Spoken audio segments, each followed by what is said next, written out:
We're mic'd up with Montgomery. Welcome to Real Talk, where real estate means real conversations. I'm Sean Harvey. I'm Brittany Newhorth. I was not ready for that intro. That makes it more fun that way. When we sit here for like 5 minutes to talk about anything before, we should just record it and put it on. We should just record it all. Yeah, it'll be just like a blooper. Yeah, I was like, it's pretty much what we talk about on here, but it's more real because it's more real. Yeah, because I can sit here and be like, oh, I don't know what I'm talking about. Just stare off into space for a minute. Little does she know that I'm actually recording everything before. I know. It's going to pop up on a blooper at the end of the year. Yeah, be like, it is. Merry Christmas. All these bloopers. Yeah. It's okay. It's okay. Sometimes making fun of yourself is a good way to advertise yourself. Absolutely. So, yeah. Everybody likes it. So yesterday, you guys had... We're going to say yesterday. This is going to be days after, but it's fine. People will get it. You guys closed or had your grand opening on Henny Penny store, and we closed on our commercial space. Yeah, And congratulations we're right around the corner. on that. Yeah, I know. We're excited. You do these flip houses, and then by the time you market it, and then somebody buys it, it's not your house anymore. Like you put all that hard work, and it was 6 months of hard work, and then all of a sudden, it's like, oh, it's their house, and they're the ones like bragging about it, and I'm like, oh. I was like, this sucks. So now we get like a commercial space. The public gets to see it all and be all up in it, and then we also get to keep it for. But every flip house that you do, though, you can drive by that and say, "Yeah, we did that." Well, except for sometimes I drive by and I'm like, God, I wish we didn't do that. Or look at old pictures and well, I'd be times like, change. We learned, and you learn throughout, and it's styles change, times change. Like it used to be, all gray walls and white trim and gray flooring. Like now it's not like that, but yeah. You'll go by in 10 years and say, why did we put that color siding on it? Or it'll be something. That's like what that. it is on the other one. I was like, I regret that color, but it's fine. It works out. Yeah, you can paint it again. So expectations with your realtor. So you've got a lot going on. I've got a lot going on. But there's always expectations that people should have with every realtor. And a lot of it's having them take the time to sit down with you and do that. Every single person is busy. I'm busy, but to somebody else, I might seem crazy busy, but to me, I love it. Right. Like, this is normal. It's your normal, too. When you're not busy, you're finding stuff to be busy. Right. So you have to kind of look at each person of how they can handle their busyness. But also, you should always expect your realtor to sit down. Well, you should, and we should be expected to answer your calls or texts in a timely manner. Yeah. Texts and emails, I'm like right on top of. Sometimes phone calls get to be challenging because sometimes you're on the phone while you're texting somebody. Yeah. And then you're like, it's like I can only answer one phone call at a time. Yes. So. Yeah, that's true. And there's times where, like, sometimes I'll answer and be like, hey, I am in the middle of this. Or they call, I have to ignore it, but I message them and I'm like, this is what I'm doing. I will call you right back at this time. Yeah. And be like, unless it's a quick question I can answer right now, like, sorry. So, like, you can set those expectations of I'll get right back to you. And if somebody says I always answer all of my phone calls, you're lying, because nobody can ever answer all their phone calls. And those people that call in the middle of the night, sorry, I'm sleeping. Yeah. Like, my phone is on vibrate. Yeah. If I wake up and hear it, I'll answer, but if I'm like at home, and I'm sure you're the same way, if we're at home and we're not doing anything, and we're not in the middle of something, and you shoot us a text, we're going to respond. Exactly. I responded to text messages at 10:30 last night, and because I was sitting there, I was not. You're awake. I was not asleep in my chair yet. So. Exactly. Well, that's the thing. People are always like, "I'm so sorry to bother you." I'm like, "You are not bothering me. If you were bothering me, I probably wouldn't answer." Right. Or I'd send a message and be like, "Hey, I'm busy. I'll get right back to you," or something like that. Like, you're not waking me up because that's just not how it is, and you're not bothering me because if you text me on Christmas morning, it might be Christmas afternoon before I get back to you. Exactly. But that's where I was like, you set that expectations. Like, people know. But like, we're very, very flexible. Yes. Like, even with your holidays, you were really good at letting people know, but you also got back to people right away. Yeah. But still, just so that they knew that when they showed up here, you wouldn't be here. Yeah. Like, you have to call or text me this week. Yeah. If I ever leave for a few days or a week or whatever, I try to go through all my contacts and be like, okay, who have I talked to in the last week? Yeah. And who might swing by? Who can I say, okay, I'm going to be gone, but let me know if you need anything. Definitely. And then expectations of buying and selling wise. So I feel like every realtor needs to sit down, and when you do paperwork, explain it all. Yeah. Explain the back side of it, the front side of it, why you're doing it, every section, even if it's a short description. Like, you don't have to read every little fine print thing, but you explain it to them. Because I remember buying our first house and the person did great. It was all fine. But you get that DocuSign and it was do. And then all of a sudden we had an offer. And I was like, oh, okay. I was like, wait, what did we sign? Then we went back and you're trying to read it. Well, by the time you do that, you're like, what did we sign? You already sent it. It's fine. We got the gist of it. Yeah. But it's like, what did we, like, what does this mean? Right. And so then, either sit down in person, via Zoom, telephone call, something like that. But everybody should know what they are signing. Yeah. There are some people that absolutely do not have any desire to know. Yeah. Which is your choice. But I'm still going to tell you. Yeah. Well, and that's the thing. Like sometimes there's like a 5-page explanation. Like a lot of times lenders documents, there's going to be 4 that are exactly the same. Sure, you can sit down and read it, but I'm like, I'll tell you exactly what this means. Yeah. And sometimes nice things get explained. You know, when I was buying my first house, things probably got explained to me. And I still didn't quite understand, but don't be afraid to say that. Yeah. If you don't understand, or if you forget, you know, things go on for a few months, you don't remember it, feel free to reach out and ask. Some people always say, well, this is a dumb question. Well, there is no such thing as a dumb question, because if it's concerning you or you're thinking about it and you need an answer for it, that's not at all a dumb question. Definitely. And then when we're sitting down, so I was sitting down with the future buyer, you know, they're like, we're just getting into this. What do we do? What's going on? I like to go through the whole process. Yep. Okay. We're going to go start to end. Yeah. You didn't even find the house yet, but let's do it now, because when you find the house, stuff can move pretty quickly. Yeah. And yes, I'll take the time to go back, but in your head, you're decorating the house. Right now, you don't even have a house in mind. So it's kind of nice. And we have all the dates laid out here, but we are the ones that have to remember those dates, and we'll keep you on track. Yeah. So that's not something that you have to remember. Exactly. The most important things are going to be like, you know, what you choose to pay for the property or what you choose to sell the property for. And you're going to think about money, and you're going to think about when we get to move in. Yeah. The dates we can figure out. Yeah. You're not going to, and you're going to be like, oh yeah, I want an inspection, but you're not going to think about the date that we have to have the inspection done, when we have to have it responded by and negotiations done. Like, you're not thinking about that. You're thinking this subtle medium, which is good. So I like to just go through people. I'm like, okay, this part is negotiated. This is negotiated. These are negotiable terms throughout the purchase agreement. You know, talk to your lender about this. Like, that's kind of your expectations you should have. You should have somebody who's willing to take that time to sit down. Yes. So when we say shop around for people, if somebody's like, you just got to put an offer in today because there's so many buyers. Here, just sign this. I can explain it later. Like, they've got time. Yep. You've always got time to quickly explain a document, even if it's quickly. But you always got time to tell people what they're signing. Right. So, yeah, we handle the paperwork. We handle the facts. But we also are here for emotional support. Yes. I mean, because it is like a roller coaster when you're buying and selling. Or right now, if you're a buyer in the spring market, you know, it's like, oh, wow, I didn't get the first 3 houses I wrote offers on. Yeah. That is possible, and I know it's hard. Yeah. But that just means the right one is still out there somewhere. Exactly. So. And like we tell people, it could be something that randomly you find the right house and it takes a month and you're closing by May. Yeah. And you just started looking in April. Great. But it also could take a year. Yeah. And just because that happened once doesn't necessarily mean it's going to happen again if you're on your second or third house. I mean, exactly. So it's a journey. It is, yeah. But there's expectations all throughout. But your realtor should always be on your side, rooting for you. And then after your closing, we were just talking about how you had a seller, buyer, he was both, come back to you and ask for things. And you answer still. Yep. You're not like, done. Yeah, this is six months later. If they need something, it's been 6 months, huh? Probably pretty close. About 4 or 5. Yeah, but if they need something, we'll try to get somebody there to help or fix it or resolve an issue if we still can. You know, some of it is out of our hands, of course, because I didn't know that your house had an issue when you bought it 2 years ago. Or maybe it was 2 years ago you bought the house and now it has an issue. I mean, I'll get you to the contractor that can help you fix it. But well, and we always try to help, but there is a line to where.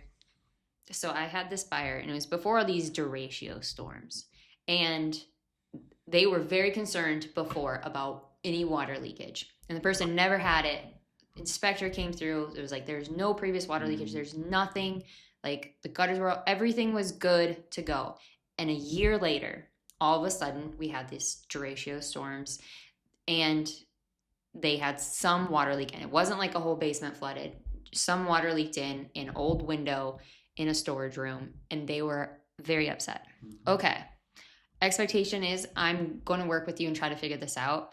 But they expected to go back to the buyer or seller from a year ago and be like, you lied to us. But they didn't, because we've never had a storm like that. Right. The people's gutters were full of stuff.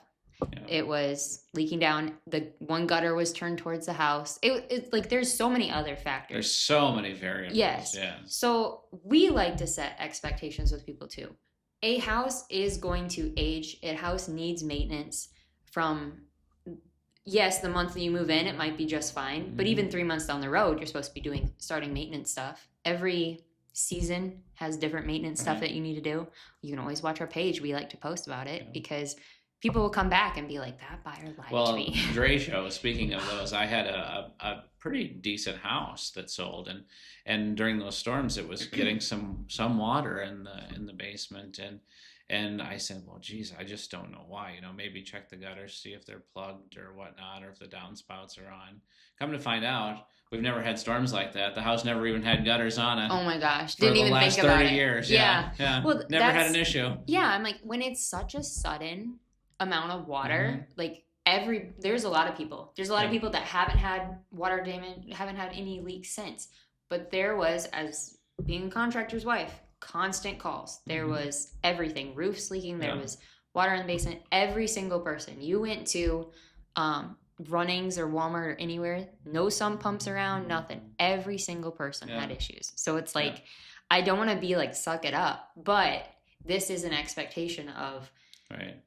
You have to do those maintenance things, but also you have to understand that this is kind of a once in a time thing. Like, it's not every little trickle of rainfall. Yeah. So. Yeah, but we're here, and from the start, way past the end. And that's the thing. It was still like, here, let me help you figure this out. Yeah. But I was like, we can't really go back to that other buyer. But if anybody called into this office, whether you're a past client or not, and was looking for names of somebody to mow their lawn, we have lists of names. We would be happy to send them out. I mean, we're here to help. We've got lawn care, snow care, pest control, contractors. I don't even know what little handy jobs that some people do, smaller stuff. Excuse me, hiccups. That's because you're so excited to be here today. No, I just think that expectations are good. Everybody's like, oh, like, sorry to bug you after 5:30. No, we're always ready to answer. Like, I think we message each other at 6 a.m. and until 10 at night. Like, there's typically anything in between, like, whatever. There's if you don't answer me, that's fine. I know you're probably sleeping. And that's the thing. Sometimes I'm like, I'm sorry to send this. Like, it is hard when you have a popular house. And you got to put in an offer, and the person finally gets it signed at 9 o'clock, and you're like, I hate to do this, but here's this offer because I do have to give it to you on the same day that it's signed for. So it's like, I'm sorry, this is at 10:30. Like, you send it over, and it's like, and they're like, I'm not going to talk to my buyer about this because they're probably in bed. That's fine, but like, we have to do some of that stuff. Well, I had an agent send me an offer at 10:30 last night, and they said, sorry, it's late. I said, and I was joking. Yeah. But I said, no worries. I was just sitting up waiting for it. Yeah. I stayed up specifically for this. No, and that's, you're not bugging us because like I said, if we don't see it, it's because we're not up. Yep. Yeah. And as soon as we wake up, we'll see it. Exactly. And then we figure it out and we go from there. Yeah. But that's just how things go. Sometimes you just got to send it because of the date. You're like, I don't want to amend this 6 times because they signed it. Yeah, and we sent it the wrong date or something. So it's crazy. But nope, there's good expectations. Everybody's busy, but it is also good to sit down with that buyer, seller, whoever you are, make those expectations ahead of time. If you work with a real estate agent who takes Sundays off, which I don't think there are any in this area, but there are in the country, I know that. Then there's buyers and sellers who do. There's buyers and sellers that take Sundays off and don't want to do anything, or Friday, Saturday, Sunday, or whatever that is. That's fine. But just know that up front. Yeah. And that's kind of where we come into like, okay, I get it. You want an answer in an hour, but we got to set that expectation. We're not going to have sometimes a response until the next day. Yeah. Sometimes it's 24 hours. Yeah. If we have a multiple offer situation, you have a deadline of 8:00 that night, that's different. Right. But there is times where we can't tell people like, hey, in 20 minutes, you need to respond to me on this. Yeah. Life isn't like that. Right. Because everybody might be available, but are you sitting there by your phone, like ready to sign documents? Like, no, you're driving down the road, picking up your kid or something. It doesn't happen like that. Well, and not everybody e-signs either. So there are people that have to just come into the office and maybe they're out of town for a day or two. So we just have to always communicate that back and forth as agents so we all have a seamless process. So. Definitely. And then, I have a buyer they're a little bit older. It's not that they can't e-sign. They're just not comfortable with it. Right. And they like to ask questions, and that's great. And I love they like to ask them in person. They want the visual contact. So it's great. So I'm like, okay, we can verbally accept this. And next time you're in town, because it wasn't like a big thing. It wasn't a purchase agreement. It was just an addendum type of thing. So it's like, smaller things. Let's verbally accept it. Let's sign it right away when you can. Yeah. Some sort of document. And now we know at least the buyer and seller in agreement, and we can move forward. Well, that was the part. I was like, it was an inspection thing, so it's like, well, we want to be able to move to appraisal. They knew they were coming to town a day or so it's like, it's okay. Everybody agrees to it. We're good. Absolutely. I'm not going to drive an hour to get one little document signed. Yes. But expectations are always good, but make sure you got somebody rooting for you on your side and who can kind of tell you about the process instead of rushing you through it. So. Yeah, absolutely. That's the important thing. Yes, because it's easy to get overwhelmed with real estate. Yes. It's easy when you do it every day. Yeah. So people that don't do it every day, buyers and sellers, we get it. And I think every realtor probably has that moment where they're like rushing through things because we know it. And sometimes you have to slow down and you have to remember not everybody knows this thing. Right. So it's like, oh yeah, that's just an inspection. Oh wait, what's an inspection? What does an inspector do? And then you're like, oh yeah, okay. Because they expect the inspector to like be checking all the electrical, okay? Like to be climbing around and, test, I don't know. In tight spots. Check every single thing. They expect them to, follow every line of wire through the walls. Like, it's not like that. Right. They're not going to remove sheetrock to get through something. Yeah. And they're not going to fix the issue, too, when they're there. I've had somebody ask that. Like, why didn't they just fix it while they're up there? Well, like, they can't do that. Yeah, because they're not licensed to. Exactly. Yeah. So it's, like, there's always that. So, yeah, we got to slow down.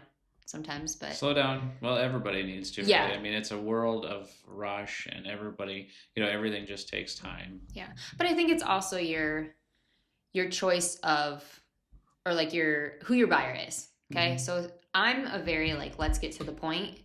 Like when you call me and you got bad news, just tell it to me. We don't have to sit here and be like, okay, like I need you to sit down. No, just freaking tell it to me. We'll move on. Let's go. Like get it to me. I'm a very like to the point. When I have like a doctor or a surgeon come in, they can be rude. I don't care. Just be good at your job. I don't need somebody to like, let me sit here and cry by your bed. Nope. Just freaking tell it to me as is. But there's people who need that softer emotion. And we just fluctuate. Everybody's different. Yeah. And you just like find a realtor who can work with both attitudes with it. Absolutely. I like that. So the moment I like answer the phone, I want to know accepted offer. Okay, that's it. But it doesn't always work like that. Sometimes it's fun. So yeah. Get you well, thank you all for listening today. Yeah. Like, subscribe. Well, it's like follow us on everything. We each have our own pages. Then Sean's got Henny Penny Store, and then you got everything. Yeah, follow us. YouTube, everywhere. Podcast, Facebook, Snapchat, Instagram. Yep, Sean's gonna get that TikTok. He's practicing his dance moves. I'm practicing my dance moves. Yeah. Haven't got there yet. No, it'll be up someday. Someday. Yeah. Yeah. Someday. Coming not too soon. Yeah. 2029. Yeah. Yeah. Or later. Yeah, or later, yeah. 30 years. When your daughter can be a realtor, so when she turns 18, then she can do that. Yeah. That'll be the Montgomery page. Yes. We'll make her do Yeah. So I bet she would. I could see it. Well, have a great week. Thanks for listening. And remember, who you work with matters.